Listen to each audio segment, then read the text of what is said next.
Assalamualaikum warahmatullahi wabarakatuh. Baiklah, kami dari kelompok 7 akan mempresentasikan hasil diskusi kami mengenai kepribadian, nilai, dan gaya hidup dalam mata kuliah perilaku konsumen yang diampu oleh dosen pengampu, yaitu Ibu Wardani Purnamasari, SPD MPDE. Baiklah, saya tidak akan memperpanjang kata-kata mukadimah. Penjelasan yang pertama akan dijelaskan oleh saya sendiri. Pengertian kepribadian. Kepribadian didefinisikan sebagai ciri-ciri kejiwaan dalam diri yang menentukan dan mencerminkan bagaimana seseorang berespon terhadap lingkungannya. Sifat-sifat dasar kepribadian. Yang pertama, kepribadian mencerminkan perbedaan individu karena karakteristik dalam diri yang membentuk kepribadian individu merupakan kombinasi unik berbagai faktor, maka tidak ada dua individu yang betul-betul sama. Yang kedua, kepribadian bersifat konsisten dan bertahan lama. Suatu kepribadian umumnya sudah terlihat sejak manusia berumur anak-anak. Hal ini cenderung akan bertahan secara konsisten membentuk kepribadian ketika kita dewasa. Yang ketiga, kepribadian dapat berubah. Kepribadian dapat mengalami perubahan pada berbagai keadaan tertentu karena adanya berbagai peristiwa hidup seperti kelahiran, kematian, dan lain sebagainya. Yang B, nilai-nilai individu. Pengertian nilai adalah sesuatu yang berharga, bermutu, menunjukkan kualitas dan berguna bagi manusia. Sesuatu itu bernilai berarti sesuatu itu berharga atau berguna bagi kehidupan manusia. Nilai-nilai individu pola yang dapat kita lihat dari nilai adalah perubahan perilaku dan alasan seseorang dalam membelanjakan uang atau sumber daya yang mereka kelola dan mereka miliki. Nilai memainkan peran yang sangat penting dalam kehidupan bermasyarakat, karena nilai sendiri merupakan ukuran mengenai baik dan buruk, benar dan salah, pantas dan tak pantas. Nilai sangat mencerminkan suatu kualitas pilihan dalam tindakan dalam hal apapun, termasuk melakukan pembelian.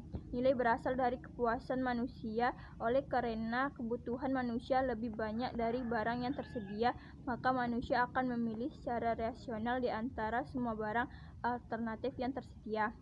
Baiklah, penjelasan selanjutnya akan dijelaskan oleh Fitri. Assalamualaikum warahmatullahi wabarakatuh. Perkenalkan, nama saya Fitri Nurhidayah. Saya akan melanjutkan materi yang ketiga, yaitu konsep gaya hidup dan pengukurannya.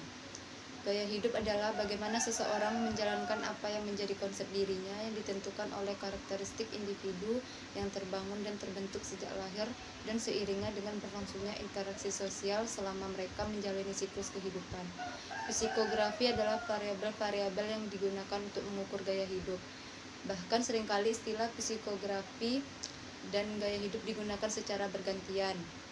Beberapa variabel psikografi adalah sikap, nilai, aktivitas, minat, opini, dan demografi. Teori sosiopsikologis melihat dari variabel sosial yang merupakan determinan yang paling penting dalam pembentukan kepribadian. Teori faktor ciri yang mengemukakan bahwa kepribadian individu terdiri dari atribut predisposisi yang pasti yang disebut ciri-ciri atau trait. Konsep gaya hidup konsumen sedikit berbeda dari kepribadian. Gaya hidup terkait dengan bagaimana seseorang hidup, bagaimana menggunakan uangnya, dan bagaimana mengalokasikan waktu mereka. Kepribadian menggambarkan konsumen lebih kepada perspektif internal yang memperlihatkan karakteristik pola berpikir, perasaan, dan persepsi mereka terhadap sesuatu. Assalamualaikum warahmatullahi wabarakatuh. Baiklah, saya Dizikri Abrar akan melanjutkan penjelasan dari Fitri Nurhidayah, yaitu pengukuran ganda perilaku individu. Faktor-faktor yang mempengaruhi perilaku individu terhadap pengambilan keputusan konsumen ada dua, yaitu yang pertama sikap orang lain, yang kedua faktor situasi tak terduga. Ada 5 tahap proses pengambilan keputusan pembelian. Yang pertama yaitu pengenalan kebutuhan. Proses pembelian bermula dari pengenalan kebutuhan, pembelian mengenai permasalahan atau kebutuhan. Yang kedua yaitu pencarian informasi.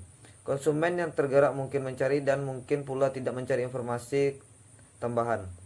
Yang ketiga yaitu pengevaluasian alternatif. Cara konsumen memulai usaha mengevaluasi alternatif pembelian tergantung pada konsumen individual dan situasi pembelian tertentu.